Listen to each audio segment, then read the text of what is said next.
మీకు సి నారాయణ రెడ్డి గారు తెలుసా? మీకు సినారే అంటాం ముద్దుగా. ఆయన ఏమన్నారు తెలుసా?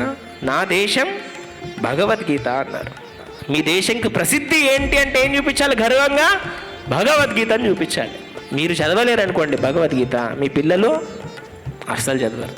యద్యద్ ఆచరతి శ్రేష్ఠ తత్తదేవతరో జనః సా యత్ ప్రమాణం గురుతే లోకస్తత్ అనువర్తతే. ఎవరైతే పెద్దవాళ్ళు కనుక భగవద్గీతను చక్కగా చదివి ఆచరిస్తారో మీ పిల్లలు ఖచ్చితంగా దాన్ని చదువుతారు, దాన్ని ఆచరిస్తారు. దేంట్లో ఇంకా ఎటువంటి సందేహం లేదు. చాలామంది వచ్చి మమ్మల్ని కంప్లైంట్ చేస్తుంటారు, ప్రభుజీ మా వాడికి ఏమైనా చెప్పండి, మారట్లేదు అంటారు.